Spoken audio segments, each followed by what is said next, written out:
If you're innovating, creating, or making a difference, this show is for you.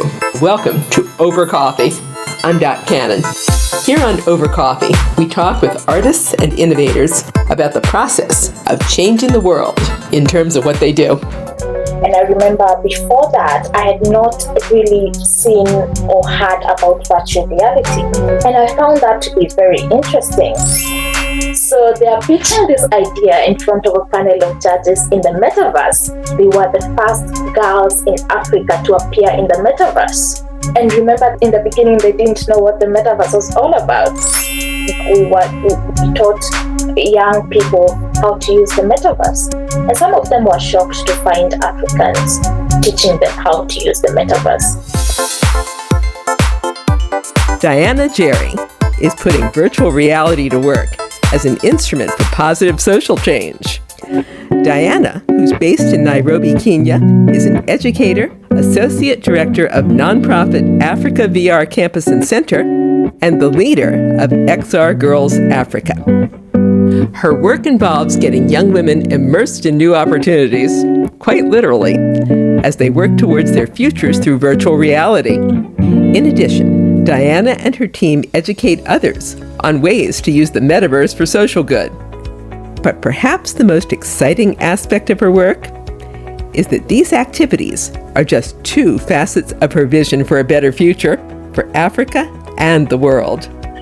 Diana, what do you remember very best about your growing up years and your own education that inspired you to become both an educator and somebody who's encouraging young people to dream big? Well, that's a good question. I grew up in a family of 4. So I have 4 siblings, and we all have different ambitions and talents. I remember when I went to primary school at the age of 12, my teachers chose me to be a peer educator. So we would go from one school to another as peer educators to talk to our peers and about the things that concerns their age and the questions that they ask themselves in that particular age. First we were educated, and then we were supposed to pass that education to our peers. And I remember I had that passion of bringing girls together, girls of my age. And we talked about simple things at the time. They seemed to be simple, but they would ask me questions about things like periods, because at that time we were 12 years old. Things like should we be boys or something like that. And I was so passionate to answer their questions. And I remember we made a small group and we called ourselves Strong Girls at the age of 12. And I was their peer educator. So that's where my passion of bringing girls together started. And later, at the age of 19, I formed another group of girls, that is teenage girls. We used to call ourselves charity tours. So we would go from one charity home to another, sending a hand of hope and charity. And we talk to orphan children. We would have fun playing with them, and we would give them the small things that our parents would support us with. And now I'm here today with XR Girls. Would you tell me the story of becoming the Associate Director of the Africa VR Campus and Center and of XR Girls Africa? So in 2016, that's when I happened to meet Simon, the CEO and the founder of Africa VR Campus and Center. And I remember before that, I had not really seen or heard about virtual reality. And he was a family member, and now we had this family gathering and he was invited. And, he always carried his gadgets with him. It's like his armor. So he came with a headset. At that time, it was the Samsung Gear VR. And he was showing my family members how you can be in a virtual space. And I found that to be very interesting. And from that time, I continued following him wherever he went and being very committed and devoted to learn first and to recruit the girls along with me to come and learn too. That's when now I became an associate director of Africa via Campus and Center. Was the first time that Paul came by with his Samsungs the first time you had experienced virtual reality? Yes, that was the first time I experienced virtual reality in a family gathering. Yes. What'd you think? Wow, I was shocked. I never thought there were things like that. I never saw something like that. No one had such a gadget in our area or in our village. And I remember the first time I wanted to see an elephant, right? Because of how huge it is. And I wanted to see it in an up-close manner, how its skin looks like. And it was fascinating the way it looked like. I could see its leg in this magnified manner. I was quite afraid because it was moving towards me. And I remember that was my first experience with VR. I've actually cringed a couple times in my early days when something comes towards me. So it's real. It ran away. How from there, you said that you were following Paul and learning more and more about virtual reality. Did you first get started as a leader in virtual reality with ministering to girls and supporting young girls in their education through VR? I remember the first time I started, gaining knowledge because I cannot pour from an empty cup. So Paul took me through how virtual reality is all about and how I can do things with it. And then after that, I started joining events in Outspace. At that time, I remember Paul had his own event. It was called Tales from Africa. And I started, going in these events. And it was so interesting for me to meet new people from across the world. I met people from UK for the first time. I met people from London. I met people from Malaysia. All these places, they were coming to this event to hear about the tales of Africa. I did not just go to that event. I used to go to another event that was being run by women. It was called, if I can remember it very well, it was called Women in Technology in Outspace. So I would go there and meet women doing a lot of great things in technology, and I would enjoy just listening about their insight, and it was really beautiful. How long from there until the leader that you're used to being among girls kicked in and said, I have to do something with this? Yes, it actually didn't take long. In one of those tech women, my events in Outspace, I met Diana Njeri, who is the co-founder of GSI, which is Girls STEM Institute. And she told me, I've never, met an African space before. I ran this program of girls in STEM, and, we bring girls together from across the globe, and they come up with a business idea and then pitch it in front of judges. And she asked me, so would you love to be a part of this? And I was like, yes, please count me in. And she told me, all right then, bring girls from Africa and let's start from there. Then I'll meet them, and then, the train left the station from that point. So I went now, since we were, at that point, we were going for outreaches in high school and campuses in our campus, in Africa via Campus and Center. I met girls in these outreaches. We normally don't go to urban areas. We go to remote areas where we meet girls from remote areas who wish, to do more in their lives. And that's when now I meet a group of girls, and I told them, I would like you to be a part of something great. And they were so excited. And that's how now I began XR Girls Africa. What do you remember very best from that first meeting of XR Girls Africa? Wow. The girls were so, I don't want to say they were so absent-minded. I would say they were really wanting to know more about what I was talking about virtual reality, because I remember I called them at a separate room, and I told them I want us to work with another organization where you come up with a business idea and pitch it, but at the same time we'll be working with this garden that I'm showing them the headset, and you pitch your business idea in the metaverse. And now I start explaining to them what metaverse is, and my oh my, they were not getting it. And I cannot blame them, because they had not heard about this before. They didn't know what I was talking about. They were just looking at me like, okay.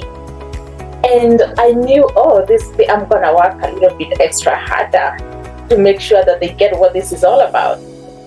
And then, they embraced it. That's what I loved about them. They embraced it, and they wanted to know more. So they showed up every time I called. They showed up every time you called. You've got a video of them on your YouTube channel, and I believe on TikTok as well, working on a product. Would you take me forward in your imagination of that competition? So, in Africa, and in particular Kenya, there's something that we are so in lack of. Girls of their age go through, and that is period poverty. And they looked at it in another way of trying to solve this issue. And, they said, girls of our age are getting pregnant because they don't have sanitary pads. Girls of our age are exchanging their bodies just to get a sanitary pad. And in these cases, they get pregnant, and some get diseases that will live with them for a lifetime. And so because of this, they said we want to come up with a business idea of making reusable sanitary pads. And with that in mind, they took that idea, worked on it very well, and that is the same idea that they pitched in front of the panel of judges. And they did it very well. And let me just put it this way, they were the first girls in Africa to appear in the metaverse. And remember, in the beginning, they didn't know what the metaverse was all about.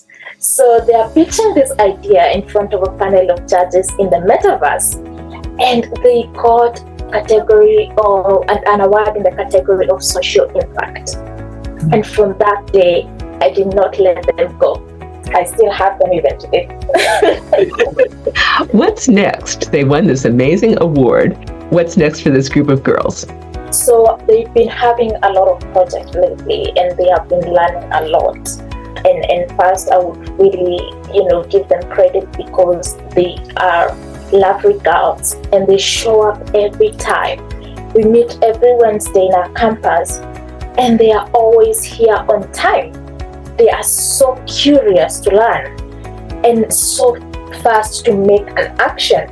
I think there is a generation that is not really dwelling on talks, but on action, and that is what I love about them. So they want to make this dream of making reusable sanitary pads a reality. And so they've been talking to different people, see if they can get some funding to start with this business idea. And also now they are making their own events in the metaverse. These were girls who did not know anything about the metaverse. And now they are not only, learning about it, they are making events in the metaverse and making interactions and connections. And it's amazing. Tell me about the background of the girls you're serving. They come from different backgrounds and different religion, background. They are not all Christians. Some of them are Muslims. And with that, you find different family values in different backgrounds and religious backgrounds.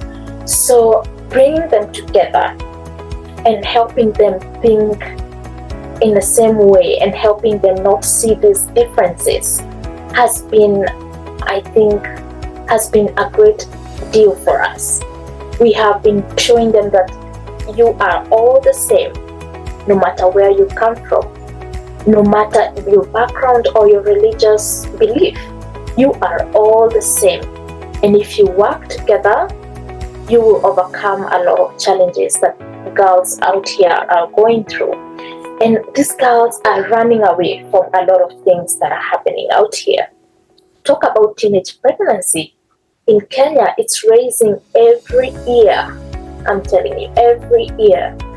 And so us bringing these girls together and showing them, you can be busy with this. You should not be idle. It's like saving them from all these things that are happening around them. Talk about early pregnancies, early marriages. And as we speak right now, our country is facing cases of women being killed, murdered. We call it femicide. Young women aged 20 to 25 are being brutally killed by people maybe they've met online and they thought, hey, I think this is love. Let's go meet somewhere, have coffee, and that's it. They are killed, they are murdered.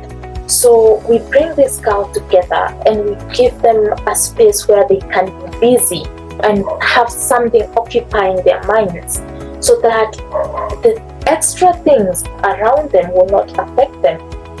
And I feel so great that we are giving them a safe place. We are sort of rescuing them from the things that are happening around them. And I think that for me, that is the biggest achievement for Africa via Campus and Center. As your girls are meeting, what tech skills are they learning and what are their career aspirations in addition to getting the funding? What else would they like to do? That's an amazing question. When they came to our campus, they didn't know anything about technology. So we started teaching them basic knowledge about using maybe a laptop or a computer. They didn't even know how to write an email. They didn't know how to use the keyboard. They were very slow. So we started teaching them these basic skills. And then we went ahead now to teach them about the metaverse. Now they can bring IFX to an empty space and create something, that they imagine in their brains. They really want to build some things in the metaverse, things that they see in Africa. They want to build them in the metaverse. There are those who make mats, mats by using sisal. There are those who make laundry basket using sisal, and they want to bring that to the metaverse that people can see. And if you want to buy, they will ship it to you wherever you are in the world. Where can we find? Do you have a little kiosk or something, or where can we buy this from the girls and support them? So it's a project that is on hand. We will be bringing pictures in the metaverse. If you come to our events, which runs on Thursdays, that's a weekly event that runs on Thursday at 10 p.m. East African time. You will find pictures of those items that they want to be selling. And so if you want to buy or you want to encourage them in one way or another, you can do so in the events. And I understand there are those who don't have headsets. So if you want to buy them, you can, if you want to buy these products, you can reach out to me on my email account, that is diananjeripaul@gmail.com or at paulsimonkenya@gmail.com. And let's also give the link of Africa VR Campus and Center. People are going to want to see pictures on that as well. Yes. So our website is at africavr.org. You can go to our website and check out what we have been doing. Our pictures are there. We also have our YouTube channel. You can also go there and find it, Africa VR Campus and Center. You find our stories and all the videos and the works that we have been doing in the metaverse. As we move forward here, you've mentioned that you'd like to have people come, you'd like to have people buy the items the girls are making, but what other types of support are you going to need to achieve your vision for Africa VR Campus and Center and XR Girls Africa? Yeah, that's a good one. We don't want to stop here. We want to recruit more girls to join us. And when we recruit these girls, we will need, headsets. I understand people I've seen a lot of people now jumping from Quest 2 to Quest 3 to Vision to Apple Vision Pro. And I don't want, when you buy another headset, for you to keep that headset in a drawer and it gets dirty over there.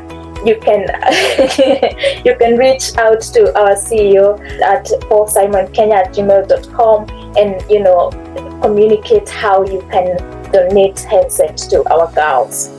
And I think that will be one of the biggest support. The other one, I think, is mentorship. You will never get enough of mentoring girls. They need more mentorship from different women in different industries. And that will not only encourage them, but give them hope to keep going, because they will see they are not alone. So if you're there and you would love to come to this girls' event and talk to them, just a word of encouragement will go a long way, will really encourage them, because these girls have come from different backgrounds. And I was talking to them the other day and they were telling me there were days some people told them that they will never go anywhere. They will never accomplish anything because of where they come from. But now they are saying, hey, those voices were not powerful, because now we are doing great things in the metaverse. We are going to campuses to teach people who are taking degrees how to use, the metaverse. And they have found themselves in big universities teaching people how to use the metaverse, teaching students how to wear metaverse, because some of them really don't know how to wear the metaverse. And I keep telling them, hey, look, those words meant nothing. Now you're doing great things. And with that, I just want to thank, if you can give me this opportunity to thank women like Claire Mate, who have come along to give these girls a word of encouragement.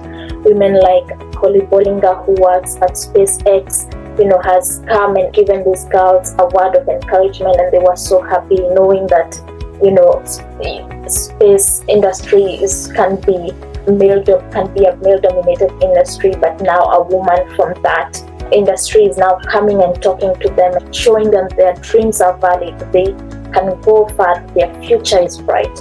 So mentorship is very important. And as we talk about mentorship, has there been any field in which you have not had a woman mentor that you'd really love to see more of them? That's really nice. That's a good question.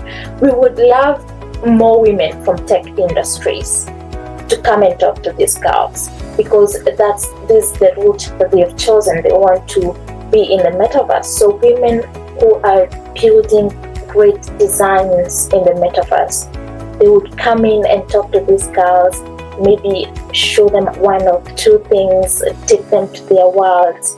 It will really encourage them. So women in tech industries, I think that would be great. Tech industry women, take note. Yes. Let's also give your TikTok channel and YouTube. So on TikTok, Paul Wayaki posts a lot of videos on TikTok. I'm not a very good fan of TikTok, but I think I'll become one very soon. He posts a lot about that, so you can check his page on TikTok, also on YouTube at Africa via Campus and Center. Our videos are all there. You can find them there. Okay, now I'm going to ask you to dream big 5 years from today. What if everything that you want were to happen with your girls, with XR Girls Africa, with Africa VR Campus and Center? Where would it be in 2029? These girls are doing a lot of work, and I know it will produce good fruits. So we see ourselves in campuses, more campuses, teaching people and students how to use the virtual reality and how to bring what they do in real world into the metaverse. We see ourselves traveling all over the African continent, recruiting more girls from different parts of Africa to join, our group and make things that seemed not to happen in the metaverse. We also see ourselves, flying in Western countries in Europe, also teaching about the metaverse. Because we have done that with Paul. I think last year we taught young people from a program called RISE how to use the metaverse. And some of them were shocked to find Africans teaching them how to use the metaverse. They were so shocked. They would ask us in the beginning of the session, which country are you from? And they will tell them we are in Kenya. And they'll be so shocked to see that Kenyan is teaching, the students from Western countries how to use the metaverse. So that is our goal and our mission, is to go as far as possible, recruiting more girls as much as possible to be a part of this life-changing moment and life-changing space, and to make sure that they bring what they do in their real life to the metaverse and change their lives. The final question for my podcast is usually a signature question. If people could only get one thing from you about innovation, creativity, and making a difference, what would you like them to take away from the work you're doing? Empathy. We show a lot of love to young girls and to show that they belong. They belong here. They belong to be in this space. No matter their background, no matter where they come from, they belong. And they are deserving to be great. They are deserving to have those titles, that they ever dreamed of. They are deserving to go into those conferences that they never thought they can be. And so I think that's one thing I would love people to take with them. And I think the world is suffering from not showing kindness to people. People are not kind enough. And I think if people can be a little bit more kinder to each other and show empathy to each other, this world will be a better and a different place, and to live more. Some people don't want to live more because, hey, people are rude. People are very, very rude. People do not show kindness. And if we live one day at a time showing kindness, love, and empathy, it will be a great world. Diana, thank you for your time today. Thank you so much, Doc. Thank you for giving me this opportunity. And I hope that my voice will be heard, and the African continent and the girls of Africa will benefit more from this new technology. You and I have been listening to Diana Njeri, educator, Associate Director of Africa VR Campus and Center, and leader of XR Girls Africa. You're invited to come meet and support the young women of XR Girls Africa. For more information or to donate to nonprofit Africa VR Campus and Center, go to africavr.org. Again, africavr.org. And that concludes this edition of Over Coffee. Thank you for listening. Listen to more Over Coffee podcasts at 2mavericks.com. That's 2TWO Mavericks, Maverix. Be sure you subscribe.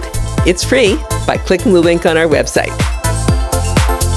Our music is royalty-free production music provided by Pond5 at pond5.com. I'm Dot Cannon. Here's wishing you a cappuccino day.